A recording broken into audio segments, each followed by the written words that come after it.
Hello everyone, it is me Lewis Sign here, and I'm going to be showing you the basics and also my recommended settings and my settings to Fraps. So yeah, let's get on with it. We're going to start with the general because of course that's there's not a lot of ticks you have to do here, but this is something that might get in the way while you're starting to record, and also something that you might want to sort out just before you start recording. So start Fraps minimized. So when you start Fraps, it will be minimized. So of course I'm not bothered about that, so I'm gonna unclick it. I mean, it's not a big thing, but if you want it to start minimized, then of course you click that. Pretty simple. Right, next is Fraps window always on top. So Fraps window is going to open up on top of all my other things running.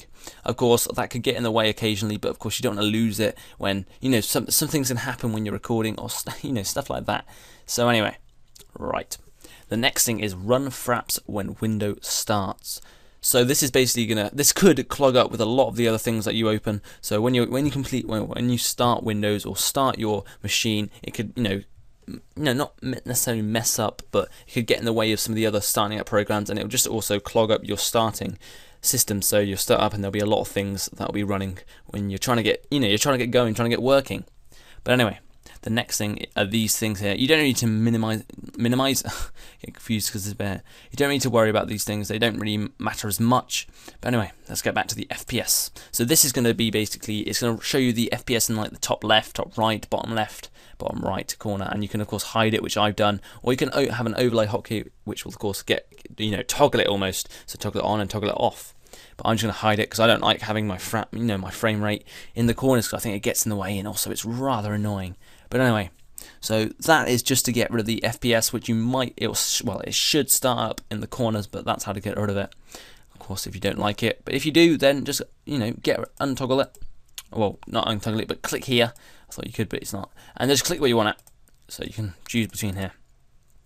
So you can only update overlay once a second, so you won't have it like changing every millisecond. So hopefully, it shouldn't absorb and use as much power, and it'll probably reduce a bit of lag if you are going to have that done. But anyway, next you've got this. This is going to basically, benchmark is going to show you the actual benchmark, and you can choose when you want it, and the benchmarking hotkey, of course. So this is where you can save the certain benchmarks, and this is where it's going to pick up the benchmark. But anyway, this is the main part to Fraps and recording movies. This is what's going to choose the file sizes and also reduce the input lag. So this, of course, can be changed. So this is for folders to save movies. So this is a specific. Oh god, I can't say that word. Specified. Oh god, I almost said it. Specified. I'll just leave it at that. Specified actual. I've lost it. I've really lost it. Specified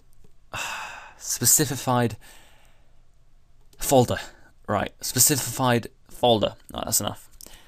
Right. So you can choose where you want it basically, and of course you can edit it by clicking on it and choose the location. You can create a new folder, and I suggest making a new folder while you're choosing where you want to save it, because of course you don't want it to mess up and clog up your existing folder that you may have important information or put important projects or stuff like that it could get muddled up, and also of course a hell of a lot of data in that folder.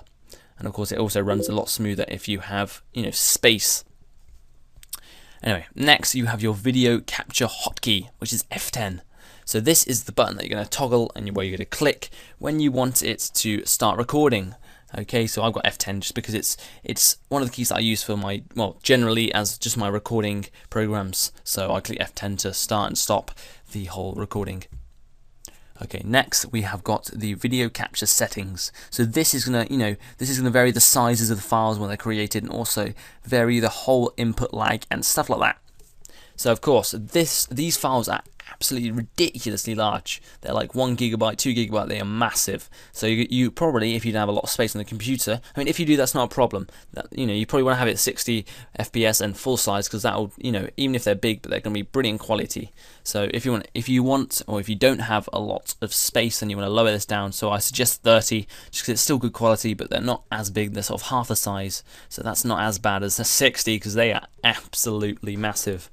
But anyway, so this is also going to reduce input lag if you have it lower, because of course you're not generating such big files. But I'm going to keep it at 60 because I can run it pretty well on this computer.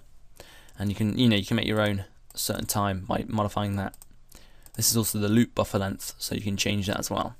Next, you have half side and full sides. I'm not too sure on what these do, but I think it's just, so it's choosing how much focus you want on the actual game. So I'm going to have it full side because I just believe it gives me a better quality video. Now we have the sound capture. The record Win 7 sound stereo. That's basically going to record the actual music my computer is, giving out. So if I'm playing a game like World of Warcraft and the intro sound comes on, or playing some game like mini clip, then that's going to come out and I'm going to be able to hear that, and I'm also going to be able to record that.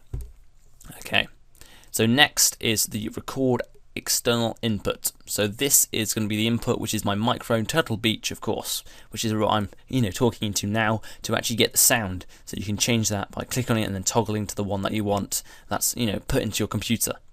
But this is my main one, so I'm going to keep with that. You can also click this, which is then going to allow you to choose when you want to speak and when you want them people to hear you, but I don't want to have that because of course I generally speak throughout my whole videos, and also I think it will get in the way. Next, this is just, you can choose whether you want to hide the cursor, so you can get rid of the cursor when you're trying to watch an intro or record an intro or trailer for something, And then you got the lock frame rate and force lossless RGB capture. Maybe slower. So I'd never have any of these ticked because of course I'm not bothered and they don't really do much, to be honest. Right, next we have screenshots. These aren't as bigger of a deal because of course I don't use these a lot. But just in case you guys want to know, then you can have this, so you can choose the area you want it to be saved in, and you can choose a hotkey. So I've got hotkey F11, so function 11, because it's the key next to my, my recording movies input. So I'm going to keep it as that. My hotkey is that. I've chose JPEG here. Of course, these are all good files to save it into, or formats to save it into, but JPEG is just my preferred one, so I click for that. Also, PNG are pretty good as well, pretty decent. And these are the screen capture settings. So you can include your frame rate overlay on screenshots, but of course you don't really want that, to be honest. So next you can have the repeat screen capture every 5 seconds. So you can have sort of a panorama shot, so where it just takes it every certain seconds or every one, but you can of course modify that and change it to like 0 or 1, anything you want really. So that's going to sort of be a shot every certain seconds, and I got it 1. Okay, until hotkey is pressed again, so of course you click the hotkey and it'll be gone, or it'll stop even. So yeah, that's the basics, and that's the settings I use and the ones I would recommend for you. So if there's anything else you wonder, or you want to know about Fraps, or you think I may know, even though I'm not a professional at this one, I do not know a lot about it, then just give me a shout. So leave a comment or send me a message, and I'll try and get a video up for you straight away. So that is pretty much the basics, guys. I hope you enjoyed that video. Well, I hope it was helpful as well. But anyway, I hope you enjoyed it. Peace.